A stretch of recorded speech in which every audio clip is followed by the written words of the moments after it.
was to understand the nature and characteristics of information sharing and knowledge diffusion by means of informal interaction among small, low technology producers who are located in clusters. The idea was to understand intra-cluster information sharing among such producers who survive on what is essentially called as defensive innovation, and importantly, to study this information sharing in settings where economic relations arise as emergent properties of social relations. The idea of this particular study is to see how community cohesion has implications on technological progress and learning by understanding knowledge diffusion as a socially spatial phenomenon. And if there is a punchline to this study, it is this, that is to study social cohesion and its outcome on knowledge diffusion across time, okay? Now, what is apply a historical understanding of the way, structurally and functionally, how communities, such as communities of weavers, are woven through social networks and how this interweaving has implications on innovation, learning processes, and development. I ask whether certain types of actors are capable and ready to bend their pre-existing social institutions, their pre-existing social practices for the sake of general progress and development. And importantly, as I said earlier, I understand social structure and social relations as central to the economics of knowledge diffusion and learning. Now, in a country like India, small producer clusters constitute a large population of industrial clusters, which nevertheless bring out a large range of product and process innovations, and they basically do a lot of good work by contributing greatly to manufacturing, greatly to exports, to employment, and rural development. But the systematic supply of information is absent among these low-tech producers, and they mainly source new information about anything through informal interactive channels, which makes geographical proximity and interpersonal and social networks very important for them. So if we want to understand the behavior of these economic agents, and if we want to understand their performance, it is understood best by examining their social and technological relationships. The problem is that despite such a lot of people being small producers and such a lot of producers being in clusters, there is generally a superficial treatment of this sort of behavior and these sort of relations among industrial and artisanal clusters. But this sort of tries to change that. So the first thing I do is I talk about a few concepts which we need to familiarize with. I then go to the empirical study of the clusters, and finally lessons. The first concept I need to talk to you about is something called collective invention or defensive innovation. In the 1850s in Britain, during the height of the Industrial Revolution, there was a funny behavior going on among iron manufacturers in the Cleveland region. They were rivals with one another, but the funny thing was they were doling out critical pieces of information to each other, which would actually hinder their own comparative advantage. It would hinder their competitive advantage. And for a long time, economists thought that this was some sort of an undesired leakage of information which reduces the incentive for anybody to do better. But then a lot of literature later, especially in the 1980s, showed that this was neither undesired nor a leakage, and certainly did not reduce the incentive to invent. This was, in fact, what was known as collective invention, or what was known as defensive innovation, where producers consciously and strategically release information that they might have actually kept secret to make themselves better, because there are certain social costs to this sort of secrecy. Learning and innovation becomes an organizational response to what is happening outside, rather than a policy commitment of these producers itself. And in fact, there is substantial evidence of this sort of thing happening, not only in the 1850s iron manufacturing region in Britain, but all over the world, which I will talk to you about in a short while. See, small producers in clusters are always on a treadmill. That is, they always have to imitate neighbor strategies, and they have to survey the landscape for all sorts of new things, what other fellow units are doing. It's basically a survival strategy in a constantly competitive environment. And so what they do is they try to keep as technological and geographical proximity to other producers in these clusters to constantly and closely monitor each other, which often happens costlessly also. And small producers find it necessary to cluster face-to-face for sharing of experiences, which is not surprising because many of these knowledge processes are essentially people processes. It is always better, as we know, for a continuous interaction over short spaces than over long distances, and face-to-face interaction among these producers make it far easier to exchange information. Now, I put up a word over there called defensive innovation. Now, there's a big difference between offensive and defensive innovation. Offensive innovation is when you make new products in order to outbeat your rival and in order to gain market power and things like that. But defensive innovation happens among producers who can't really do that, who don't have the resources or the time or the manpower to do that. So what they do is they become imitative, they become opportunistic, they look out, they make social networks, they do everything in order to make sure that they are at least up to the mark, let alone try to capture the market or try to be the first in the race. And this is something which makes a cluster not just an economy, or not just an agglomeration for economy of scale, but these kind of activities make clusters learning regions and innovation systems in their own right, which share sticky information. That is information which is not interpretable to those people who work in other things outside of the cluster. Competition, therefore, becomes in terms of observables. Now, Howard White and Peter Maskell have very clearly noted that many of these proximate small producers who undertake similar activities find themselves in a situation where every single movement in the other producers, however small, can be observed and compared, by which even the most subtle, elusive, and complex information of possible relevance developed in this cluster is watched, discussed, and compared, by which small, low-technology firms become engaged in the process of continuous learning and innovation. You see, the pressure to keep up with the velocity of things going on around you for these producers is very, very high. So they are always in this sort of environment. This sort of thing, as I said, it's not just in the 1850s iron manufacturers or very low-tech small producers. This sort of behavior also happens among producers of medical equipment, among semiconductors, among library information systems, among sporting equipment, among steel firms, among aerospace, wafer board. These are many industries in which this happens, but then this study is not about those. It's about essentially about low-tech clusters. The other concept I need to talk to you about is social capital, social networks. See, one of the most consistent findings in social science is whom you know defines what you know, which defines how you perform. Okay, it's not just in social science, in many other things this applies, which means that networks take precedence. Agents, producers in these environments learn more through their networks than through any sort of codified sources. If you want to study the success or failure of a region, it might be far more helpful to study the networks, that is whom people know, rather than studying individual cases of certain successful or failed firms. This sort of approach allows for a deeper understanding of almost all that we have been looking at so far. So since learning becomes a social phenomenon because of the networks that maintain, innovation itself becomes a socially interactive process. So So here we see the importance of networks, that is the information exchange relationships. Networks influence the kind of economic activity that is performed. They influence the quality and quantity of knowledge that is tapped. They allow for observations of choices that others have made, including adoption of innovations. There's a vast literature in agriculture about this. They allow for the transfer of tacit knowledge, and information therefore becomes the axis among these networks, which overcomes a lot of uncertainty in innovation processes. So networks are at the root of all information sharing. They even direct sometimes the location of these clusters and are at the heart of the systems of innovation approach, which is why inquiries into the networks, particularly the social networks, is the key to understanding informal knowledge exchanges in these low technology environments. The last concept I need to talk to you about is about economic relations and social relations. Nearly always, production and exchange relations are not peripheral to and are emergent properties of social relations.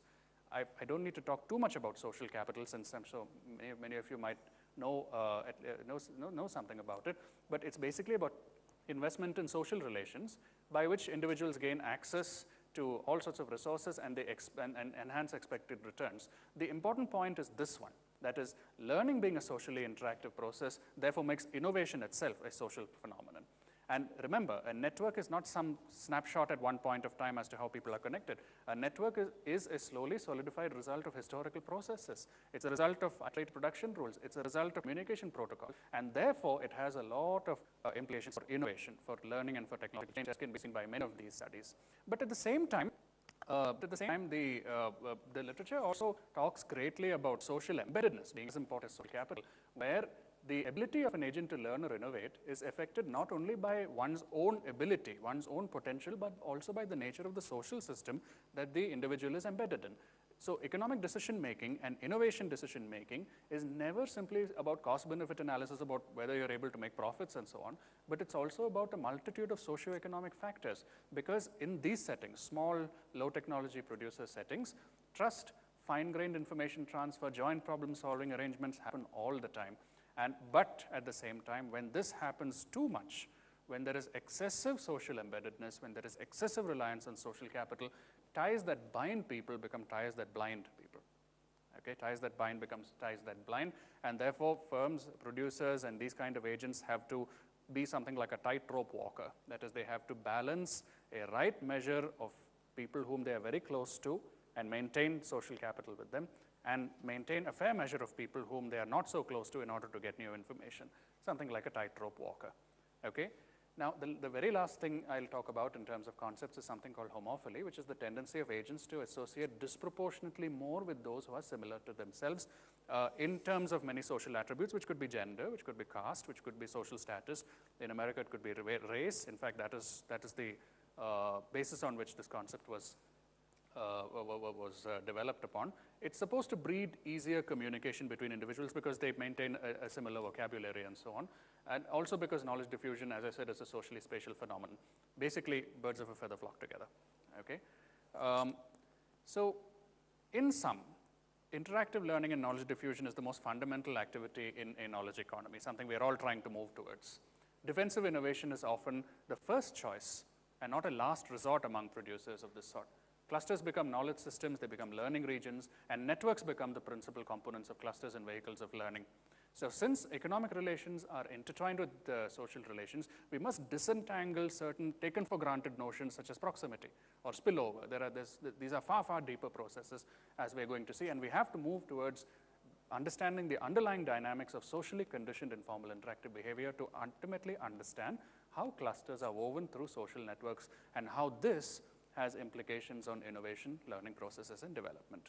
So with that sort of idea in mind, let's now move towards the empirical study of these handloom clusters. This empirical study is a network study of two handloom producing clusters in southern Trivandrum district. Okay? The focus here is on a community called the Saliyar community, which are a community of caste weavers. They were at one point of time dominant in this cluster at Balrampuram, but now they have been relegated. Over the last 20 to 30 years, they've been relegated to pre-loom, post-loom, and various other ancillary activities. The idea of the empirical study within the study is to demonstrate informal information sharing in such a cluster where the economic trajectory was defined by production and exchange relations too heavily overlapped by social relations, by which I demonstrate how an economic unit's failings may not be on account of individual failings, but it may be on account of the affiliation to a cohesive or rigid network. You may be the best weaver, but you may not be doing well simply because you're with the wrong people, okay? And how, of course, negative economic outcomes can be the result of social cohesion. Please note, this is not a sociological study of a community. It is neither an industry study of a handloom cluster. This is about social cohesion and its outcome on knowledge diffusion networks, okay? So handloom as such is very important in our country, in our economy for many reasons. 20% of textile production in India is handlooms. 6.5 million people work on 3.5 million looms in India. In Kerala, there are about 1 lakh people concentrated in Trivandrum and Kannur district, affiliated to cooperatives. And by the way, they've even got the geographical indicator tag for the Balrampuram sari since 2010. What's interesting here is the technology. That is, traditional manual non-electric technologies are used at every single stage of production except spinning, if we can leave that aside. And what's also interesting here is that the whole industry exists because of unchanging technology. The moment the technology changes, the whole industry does not exist. Consumers also do not exist. Many of us buy these things because they've been operated on these looms.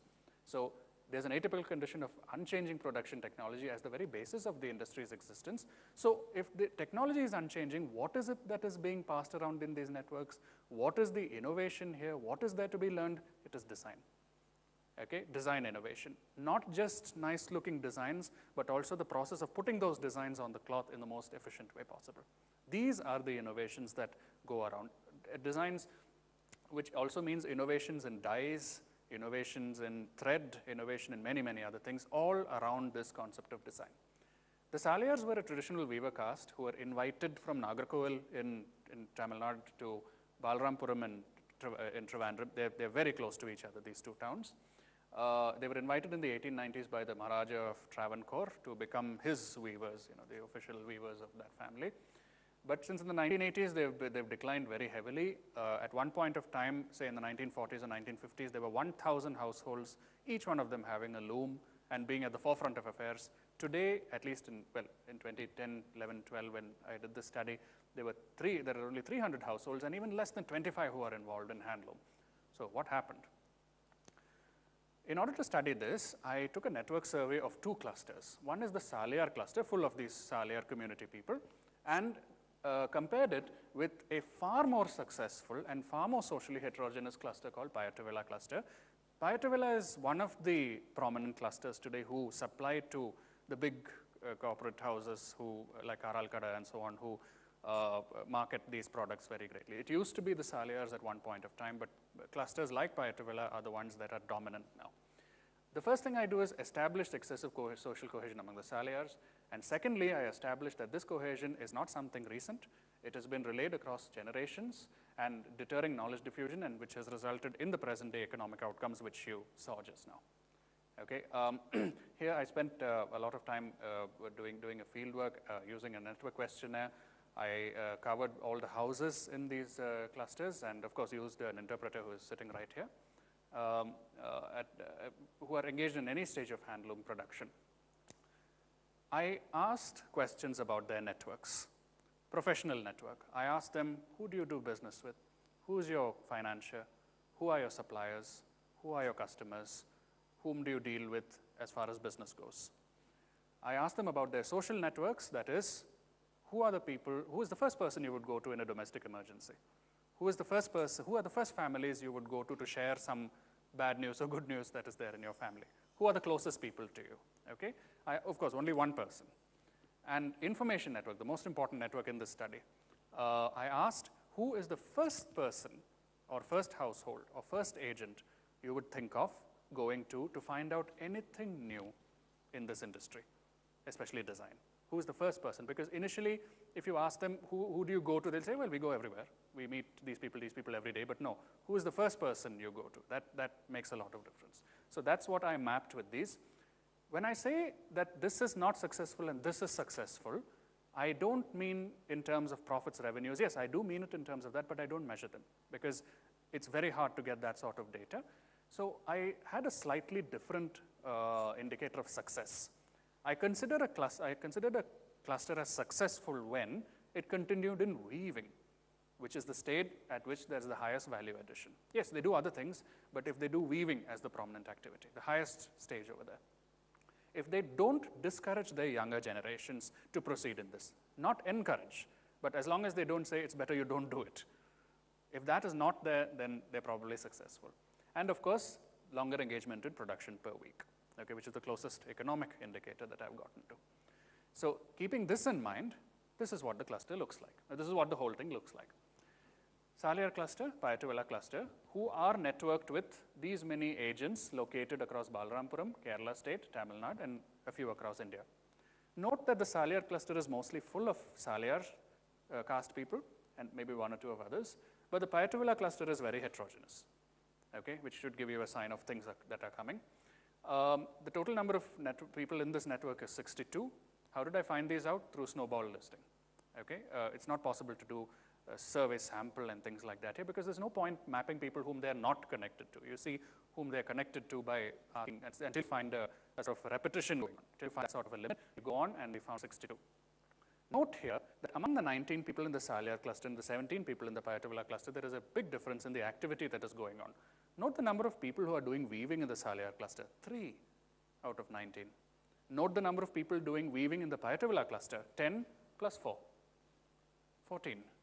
So as I said, these people are far more successful because they are at the stage with the highest value addition and they are the ones who are supplying to the big buyers, whereas these people are in the doldrums. Using UCINet and other indicators, other programs, this is what the professional network looked like, and I wish this were clearer. This is what their business networks look like.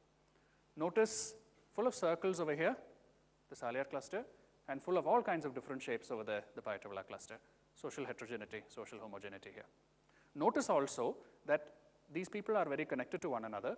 Yes, those people are also connected to one another, but they have such a lot of links outside, okay, just to get a sign of things that are coming. Here is what the information network looks like, okay. Also, you can see the way they are connected. Please note, these are their own relatives in Tamil Nadu state, their own cousins and so on who are doing the same thing back in Nagarkoil. So they are connected with them also. And of course, the social network, which is naturally polarized. Who's the first person you would go to in a domestic emergency, blah, blah. That's what is here. So the first task is to, first of all, establish that these Saliyars are socially more cohesive than everybody else. I said that I would be comparing two clusters. But you will notice in the tables that come that it's not just Saliyar cluster, Payatawala cluster. I Saliyar cluster and I break up the Payatawala cluster into different communities because I thought that will give far more interesting results as to compare different castes and see what they're doing. It gave very uninteresting results by just comparing the two castes, and comparing the two clusters. The first thing I do to establish that the Saliyars are cohesive is to measure the homophily. That is, the proportion of links, the proportion of people in the Saliyars networks, all three networks, that are to other Saliyars themselves. I use this, which is a new index of homophily that came up in Econometrica in 2009, so it is the best we've got so far, which looks at the proportion of links to the same caste as to the total number of people that you're linked with, and weighted for group size. So you don't get these really extreme results. When I use this, note that IH, when it is equal to 1, shows extreme homophily, perfect homophily. When it is negative, it shows heterophily, and when it's positive, there is inbreeding homophily. And look at the results. All across the networks, the Saliyars are the most homophilous of them all, especially here, but this is of course natural. I won't consider this too important. Just look at this. They are the most homophilous of all, okay? And these results are statistically significant. So I was happy till here. The next thing I do is measure social embeddedness, which is another very important measure of social cohesion and how connected people are. It goes something like this. In English, that means that if your business is with a friend of yours, that registers as digit 1. If it is not, it registers as digit 0, a binary sort of a thing. And we take that as a proportion of all the links that the people have. And we saw here, pretty embarrassingly, that the Saliyars are actually less embedded than the others. Same thing over here. And this is the more important network, the information network. The Saliyars are far less embedded than the others. And what's more, it's 0.4 and the others are much higher, except for this. And what's more, the problem is this is not statistically significant, which means you can't take it seriously. Then we decided, we in the sense my supervisor and I, decided that the next thing we should do is see how well they're placed in the network, the grand scheme of things. See, there are very important influential information actors in this network, big people who are at the forefront of design, who are at the forefront of things. The closer you are in network distance to them, the faster you'll get that information, and therefore the better off you'll be. So that means that we thought that the Saliyars are really far away in network distance to them, and we thought that that's the reason why, but it turned out that the Saliyars are the closest in network distance to them. Okay? They don't need letters of introduction to each other in order to get over there. They're the closest people to the influential information actors. So we have a bit of a dilemma. They're homophilous. They are not so embedded, and that was not significantly at least, and they seem to be very close to yes, sorry. Could you just again explain the embeddedness? Sure, okay. So the homophily and embeddedness Things belong to your same caste, in this study caste, okay? Embeddedness is something different. It means, do you do business only with those who are close friends of yours? Okay, if I do business with my best friend, it means that it'll register as 1 over here. Okay, and if the first person I go to find out new knowledge, new information is my best friend, then that'll register as 1 here, otherwise not. If that person is not my best friend, it comes as 0. And then you average that out, I mean, you take a ratio of that across community. That's different from homophily. But that was not enough, because there was something different about them. What is it that made them significantly, that's the key word, what is it that made, what is the point that makes them significantly different from the other communities in this cluster, the other castes in the cluster. So what we did was we evolved a measure, a spectrum of social cohesion where we combine the embeddedness and homophily measures. Let me tell you what that is. If I do business, or if I go for new information to somebody who is not a close friend of mine, but at the same time not belonging to my own caste, that registers, that means I have a non-homophilous, non-embedded link with him. If I do business or I seek information from those people who are my friends, my close friends, but not in my own caste, that comes here. Those who are in my own caste but not maybe my great friends, they come here. And the worst one is this. If I do business and if I find out new information from those who not only are my close friends, but close friends who belong to my same caste, literally double trouble, your link is homophilous embedded. And each, therefore, progressively has detrimental economic outcomes from here to here. Okay? This is the least detrimental, but it could have its own problems. But this is definitely the most detrimental, and this has it in between. So we mapped then the, these communities across this spectrum. And guess what we saw? The Saliyars have the highest proportion of homophilous embedded links among the other communities. And among all the kinds of links that the Saliyars maintain, the highest proportion of links that the Saliyars maintain for their business are homophilous embedded links, if you read it this way. And these are very, very statistically significant, which means we can take these results very seriously. So we finally found out that what's different about the Saliyars as compared to the others is not just that they're homophilous, not just that they're embedded, but the problem is that they're over-embedded in a homophilous way, a combination of both. That is what makes them stand apart from the rest. Many previous studies in Germany, in Switzerland, where you don't have this, it's a far more homogeneous setup, you don't have this sort of a problem. The literature found out, just a second, the literature found out that there is over-embeddedness, full stop, happy. In studies on race in America, overly homophilous, happy. But here, it's not as simple as that. We have to combine two. Yeah, Divya.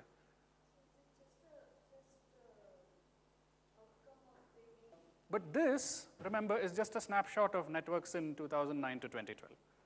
That does not really show why the Saliyars declined over time. This shows that they are cohesive. They've been this way for a little while at least. But it does not show why they actually failed, for which we needed to go do a totally different kind of study, a historical study.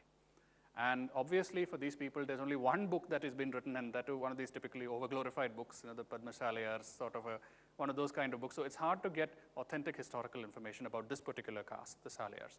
They're distributed all over Andhra. These are, in fact, descendants of people who, in the 14th century, lived in Vijayanagara and regions like that, also in Andhra, who came down to southern Tamil Nadu when the empire collapsed, and finally who came to Kerala on the request of the Maharaja of Travancore. This shows only what's there today. If we have to look at what happened through time, we have to talk to the elders. So we then set out on, we did three things. Firstly, we talked to the elders in the community and asked them for oral narratives of what life was like when they were young. What was business like? How did the cluster function at the time? What were family relations like? What role did women play in all this? What role did caste and their whole geographical proximity play in all this? The second thing we did was look at the historical literature of handloom in Western India, of which there is a ton of information. There's a lot of historical account of that. And the third thing is look at actual archival records of Travancore. Okay, that is, look at how these cooperative societies are doing, especially in the 1960s, 70s, and 80s. So using these three, we then went out to the next stage of study. That is, we looked at how negative economic outcomes can be the result of social cohesion and inherited networks. That is the key word in this part of the study. In fact, a criticism that can be leveled against this is that they are homophilous embedded because they have declined. Because they have declined, they decide to stay very close to one another. But then I had to show the other way around, that no, it is because they were sticking to each other that they have declined.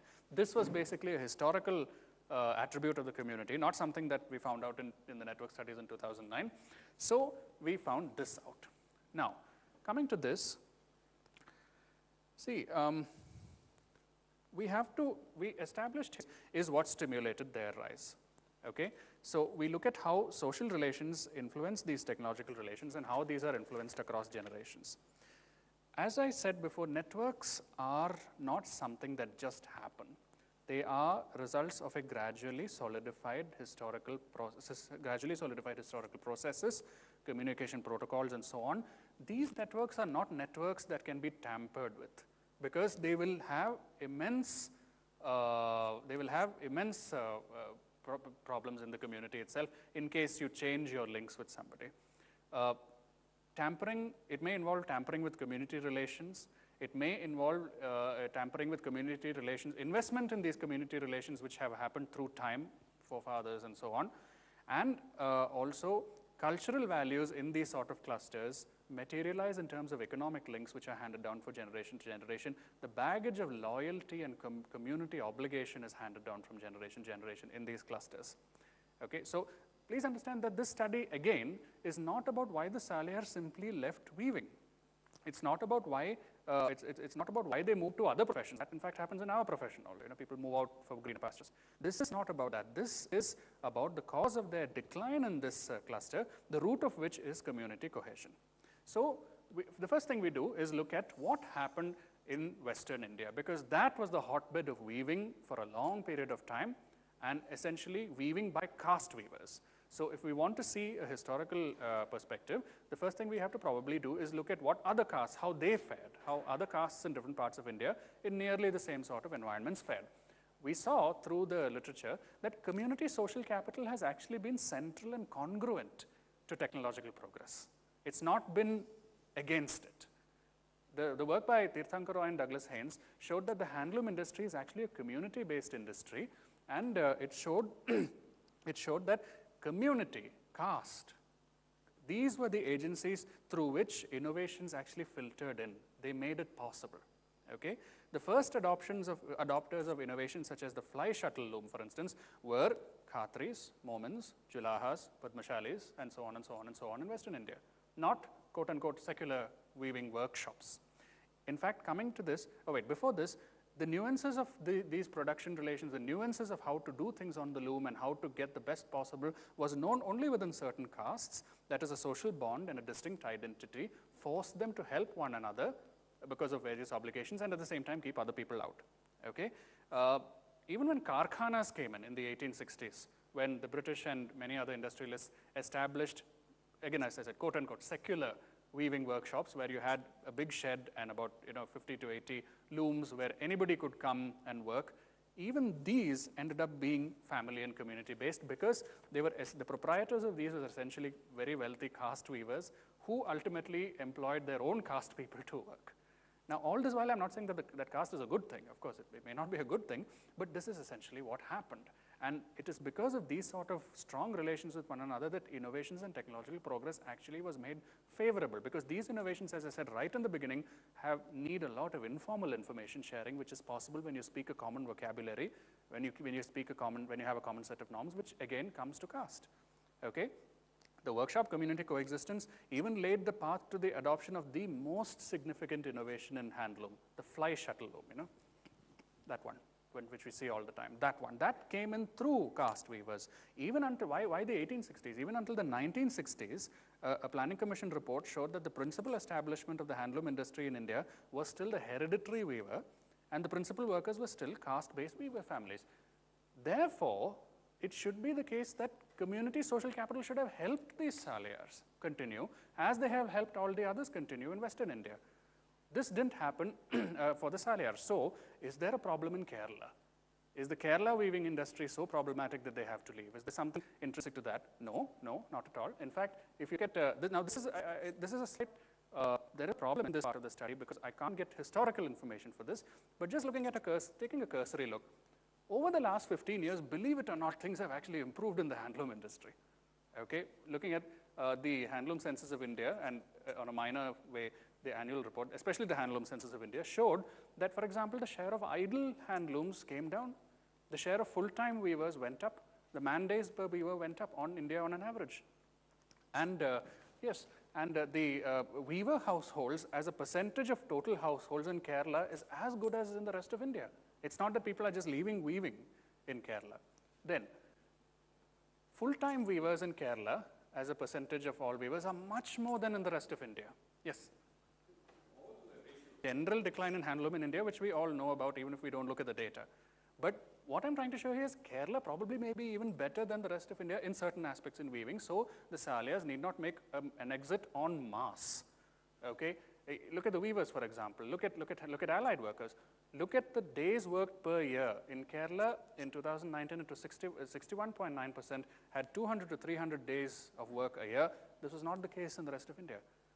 So what is wrong? What is wrong? See, also there has been, and this is of course, it hasn't been thumpingly successful, but then the state has given a lot of input to this handloom sector. Okay, in Kerala, institutes of handloom technology, weaver service centers were set up all over the place. In fact, there was even something called the handloom design, the Common Facility and Design Innovation Center in Balaramapuram. It was established, and these people were living right there. Okay, so what happened across the 1960s, 70s, and 80s? All this was established all over Kerala. So what happened over there? The Saliyars absorbed many of the small innovations in spinning, plying, beaming, and so on, but they did not absorb some of the bigger innovations. And in innovation studies, we know that innovation does not mean, a tangible machine or something like that. It could also be a different way of organizing, such as a workshop. Stop producing in your homes with one loom, with the father, mother, and so on. Either join a workshop or start a workshop. That's an organizational innovation which was introduced in the 1860s by the British Raj, but now that's the standard way of doing it. They did not do this. Now, looking at now speaking to these Saliyar elders, asking them what life was like, how was it, how did things move on, and I mean, I'm putting it in very colloquial language, but then just to speed up things, we found out ultimately that historically, over the last 60 years or so, the decline of the Saliyars, and again, this is not very clear, the decline of the Saliyars can be traced through many factors, ultimately back to community cohesion and homophilous-embeddedness. And as a counter to that, the rise of the other socially heterogeneous communities, such as Payatuvela and the other castes, could be, if you go down, you could see that their root is in low cohesion and high flexibility in networks. Watch. The decline of the Saliyars, now this is all information found out through these narratives that the elders and the others had given. I had even asked Saliyars who were at the age of 40 to 50 to ask how things were in their childhood. And very interesting things came. They said that this is my uncle who lives there. He used to always come and give the yarn, and therefore I take the yarn from his son in order to not avoid these things. So these are things to hear, things which I heard, and in fact they themselves admitted of a lot of mistakes that they did. The first thing that they admitted to was the fact that there was severe land subdivision at home. These are not palatial mansions. These are ordinary small houses, working class people. And therefore, you have 2 children and 2 children and 2 children later on. The subdivision at home, it's a very standard classic economic problem, which happens in agriculture, which happened here. They refused, and despite this problem, they refused to work outside of the home and outside of the cluster for community reasons. Okay, women were certainly not allowed to work anywhere outside of the home. They could very much work on the loom inside the house and for another Saliyar, but they were not allowed to go to the workshops that came. They were certainly not allowed to work for any other weaver. In fact, as Selvaraj himself had said. And they had tried to migrate in order to avoid this land subdivision problem, but they ultimately ended up migrating to another village very close by, which was already inhabited with other Saliyars. So reinforcing the same problem that you ran away from. They did not absorb any policy subsidies. They did not absorb any policy schemes. They did not entertain any subsidies that the state gave. They refused to embrace this workshop sort of functioning because, in fact, as many of them had told us, we thought we were too great. We thought we didn't need anybody to teach us how to do this. This is our caste matter. Why should we have some other person coming and teaching us this? This runs in our blood for decades, centuries. So that sort of thing. And finally, as I said, what is the main concept? What is the main focus over here? Design innovation. That is what marks progress over here. And they had redundant design innovation because they did not have refreshed network links. The network links were the same links that were handed generation after generation. No new network links that could bring them new information, which ultimately everything ultimately has its root here. Community, community, community. Cohesion, cohesion, cohesion. That was at the root of this. Look at this, for instance. They attracted policy subsidies very happily. You go to Payativilla, many of them, yes, some of them are working in looms in their home, but most of them are working with, in a sort of a mini workshop. They had constant access to fresh design innovation. They welcomed training in design. They were open to organizational innovations, which ultimately has its root in the fact that they had no excessive sense of community cohesion. In Western India also, family-run workshops welcomed innovations, okay? And reliability was important. It was important to keep the caste identity. It was important to keep family relations, all that. But they kept that only within the workshops. When it came to accessing fresh design information, in fact, Douglas Haynes shows that there were actually members of these families, these very wealthy weaver families, who were designated within the family to go out and meet other people in big cities such as Bombay and Surat to find out new designs. So that is where the Saliyars missed out. They made sure that even their information network was again back into their own communities, whereas this was not the case in Western India at all. The production technology is not any different between the Saliyars and the others. They use exactly the same techniques, producing exactly the same cloth. So there's nothing so different about them. And in a study conducted by the State Planning Board of Kerala in 1984, they just made a cursory list of the cooperatives that were working, not working, and so on. If you look at the report of 1984, all of them were working. Only one cooperative society was listed as dormant, and that was the Saliyars. So by the 1980s itself, they were the ones who first started becoming dormant, and if you look at the historical data, they just remained dormant over there. In fact, when we visited the cooperative society over there also, it was in a shambles. It was nothing like the cooperative societies of the non-caste weavers, the other communities. Affiliation to a rigid network can weaken even a seemingly prosperous group, regardless of whether the industry is doing well or not. That is secondary, okay? We have to disentangle oversimplified notions of spillovers, move deeper into investigations of this sort, because it is these kind of economic agents and these kind of environments of high social embeddedness that constitute a large population of industrial and artisanal clusters in India. I'm not saying this is the rule, but most industrial and especially artisanal clusters in India have very heavily socially embedded environments, and the stories of and the reasons of success and failure may not be simply because of whether we're giving them enough schemes and subsidies and all that, but the root of it may lie in the networks. As we saw, the problem with the Saliyars was homophilous embeddedness, which is a network attribute, not whether they were rich or poor or anything else. This study on a much larger scale, at a much broader level, promotes an economic sociology understanding of innovation and learning processes on the ground. This is, at a conceptual level, something that was highly necessary, because understanding network structures has been the bread and butter of research on clusters of small-scale industries. The central pillar of understanding, if it becomes an understanding of how social relations have a bearing on economic and technological relations, you can get revelations such as these. As much as they are economic interests, learning and knowledge diffusion are essentially social interests also. And social structure and social relations are central to the economics of knowledge and learning. So again, of course, they need to continue for any of these industries, but in order to actually find successes and failures and to find out where the root of the problem may lie, you may actually have to do region and cluster specific network studies. Okay, so thank you, that's all.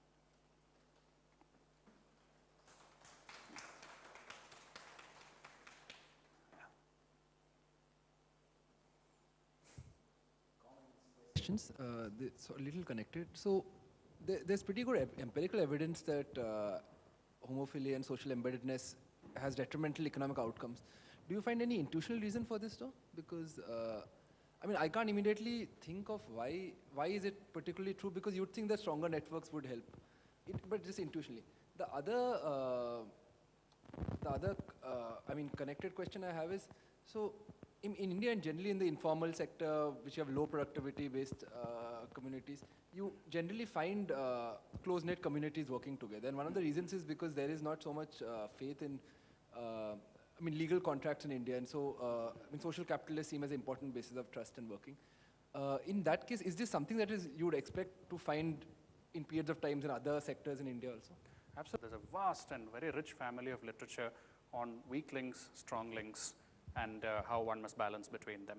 Okay, it started off with a very landmark paper by Granoveta called The Strength of Weak Ties. And this, in fact, set the stage for a large family of studies, which I'd like to associate this also in it, which showed that, well, in a very colloquial layman's perspective, you hang around with the same people all the time, you're not going to get anything new. At the same time, you have a fair share of people whom you're very close to, and a fair share of people whom you meet only once in a while who are geographically distant from you. You'll probably have the best, you're probably the most well off. That is the intuition behind this whole family of literature, which of course goes deeper technically, conceptually, and so on. Also, it is very possible that many clusters might have both succeeded and declined. In fact, the diamond trading cluster in Belgium and the Netherlands among the Jewish community was extremely successful, and probably still is extremely successful, because they handled their social capital very well. They handled it to an optimum level, but did not allow it to go excessively high like what the Saliyars did. So there are, and then of course failures. There might be, as I said, as my last point, only a network study will be able to tell you whether this was at the root of failure or not. So there might have been different clusters at different points of time succeeding or failing because of this. Okay? So, yeah.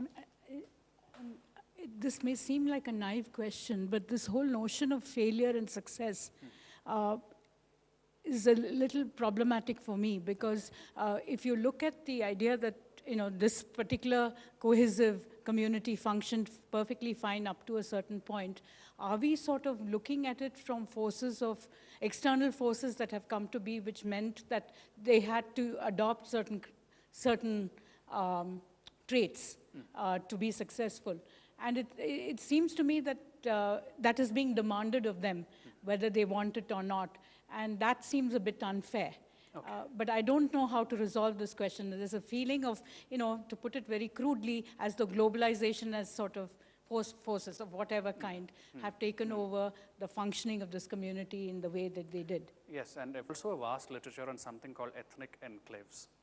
All over the world, these ethnic enclaves like Chinatown and so on in New York, and other ethnic enclaves all over the world, they are forced to be cohesive because, of course, of the fact that they're immigrant. That itself forces them to be cohesive. And secondly, because of forces of globalization and such. In this case, there was very much, the forces of globalization very much play a great role. If I have not tried, I'm not thinking of trying it, but then maybe if we conduct another study of relations in, say, the 1980s and 1990s, we might find interesting information on things like, we had to do this because we had the threat of competitors coming from all over the place. We had to do this because of, well, they may not call it globalization, but everything else that's assigned to it. So ethnic enclaves and network clans, that's another term for this sort of thing. These, yes, they do happen, these results do happen because of external forces. Where the solution lies is in having flexible networks, okay? Which does not mean that globalization is okay, these guys have to adjust to it, but then as long as you're too small to do anything about it, the best thing to do is to make sure that your networks are refreshed every now and then for new links and for new information, which is why Payatuvilla did so well.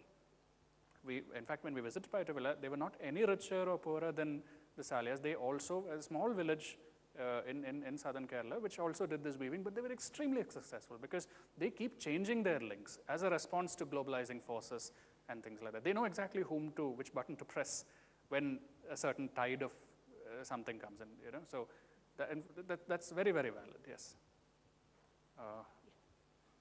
I have lots of questions, all of which I'll not ask here, okay. But I read your paper and I had a lot of things from that as well to ask you.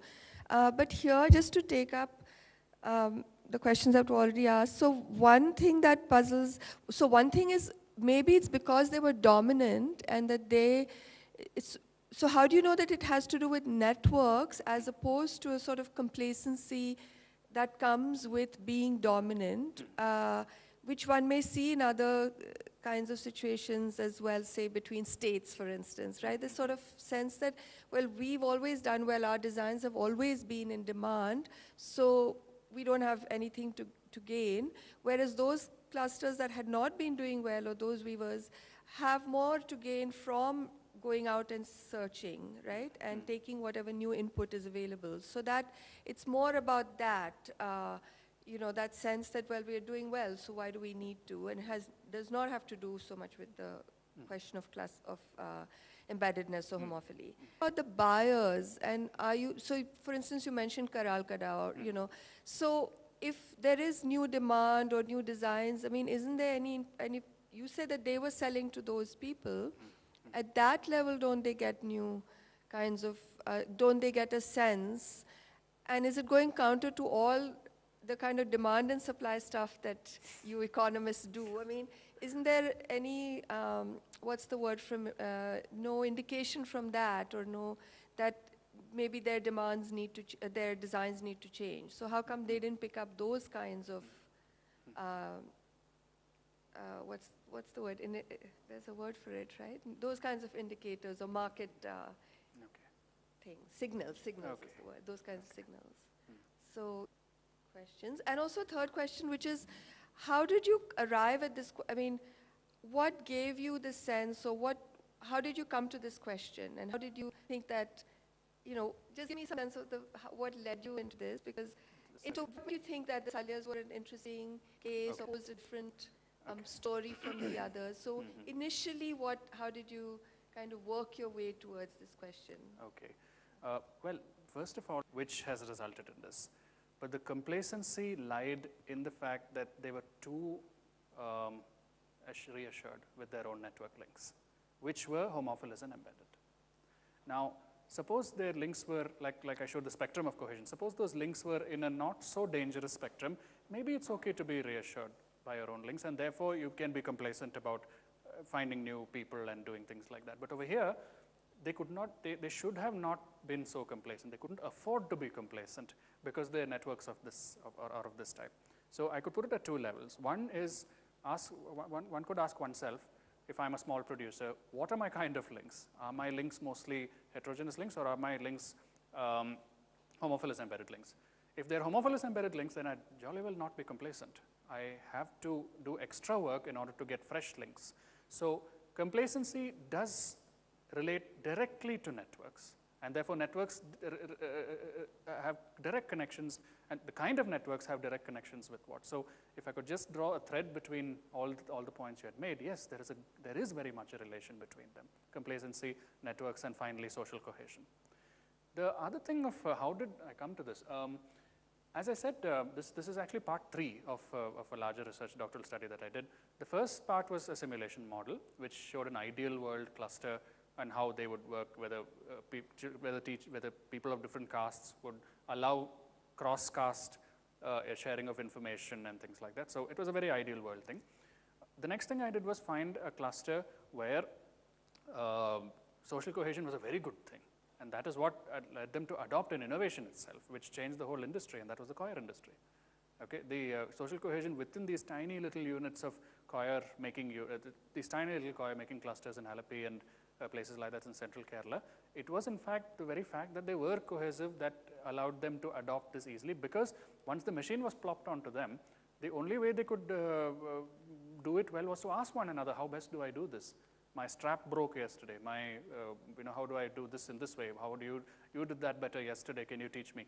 Despite the fact that they were socially heterogeneous, or maybe because of it, they shared information very easily. They defensively innovated, to use this term, and they adopted this innovation very well.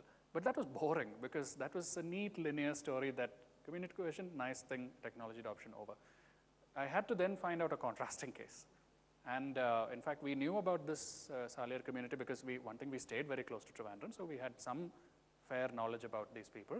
But at the same time, we thought that this might be one reason why these people declined. And when we did pilot studies, when we just went to very random big handloom showrooms in Balrampuram, they all had one thing to say, yeah, they never get out of there. They never mingle with anybody else. I mean, they're all nice people. That's one thing I should have mentioned, actually. There's no inter-community animosity at all here. They're all great friends of one another and so on. And in fact, the snowball sampling I did, in fact, many Saliyars had given me links to Payattivilla. Many Payattivilla people knew Saliyars very well. All that is there. There's no animosity. But then all of them said the same thing. They're all inbred. So in their colloquial way, they said inbred, so we thought, why not latch onto this and see whether this is the case? And then found out through a network survey, got stuck in the social embeddedness homophily measures, evolved a new measure, and then found out that this new evolved measure actually is of an indicator that is historical. So that's the story of this in a nutshell. Okay, just one, one question. Considered higher in some sense in the caste hierarchy than the other three communities Absolutely. that you. So Yes. they were higher caste. Yes. Which may also, I mean, it doesn't contradict what, but it may explain why they tended to be more homophilous and Which embedded, explains right? entirely why they didn't allow women those, that most of the workers in the looms are women. It's a female-dominated industry. But at the same time, the Saliyars would never allow their wives, daughters, sisters, whatever, to go and work in somebody else's loom because they belong to a different caste. We are much better. And not only that, reading of this history of this particular caste showed that despite the fact that they were actually in tier 3 of Vaishya, so to speak, that tier of castes, they were given ritual privileges that were much above their caste. For example, in Andhra Pradesh, this was the caste which was sanctioned, permitted to weave the cloth for the deity in the temple. Now, ideally, they're not even allowed inside the temple, okay? Or they can't go beyond a certain point in these temples, but they were given the privileges to not only weave it, but also to consecrate the idol with this cloth. And this is not in one village alone. This was a privilege given to them. They were also the sort of official weavers of many big kingdoms. For example, Vijayanagar. They were called the Padmashaliyars at the time, the Padmashalis, who are a mother of this caste. They were given great privileges. And here too, it's not for no reason that the Maharaja of Travancore invited them and them alone to come. There were Iravas, there were Nadars and other castes doing weaving in Balrampuram. These were not the first weavers in the 1890s. The weaving cluster in Balrampuram had its inception in the 1810s, 1820s, when these things first started coming up. And they were done by all these, even Muslims, in fact. There is a history of Muslims doing weaving as a caste activity for the last 100 years or so. But these people were the ones who were invited by the Maharaja, not for no reason, but that they had a higher ritual status than many other castes, which may explain also why they didn't want to mingle. They may not admit it, but it might explain if we go deeper. But then it's a nice story, word and upward, right? Questions. One, in the context of this study, where and how did you use the Travancore archive? That's one.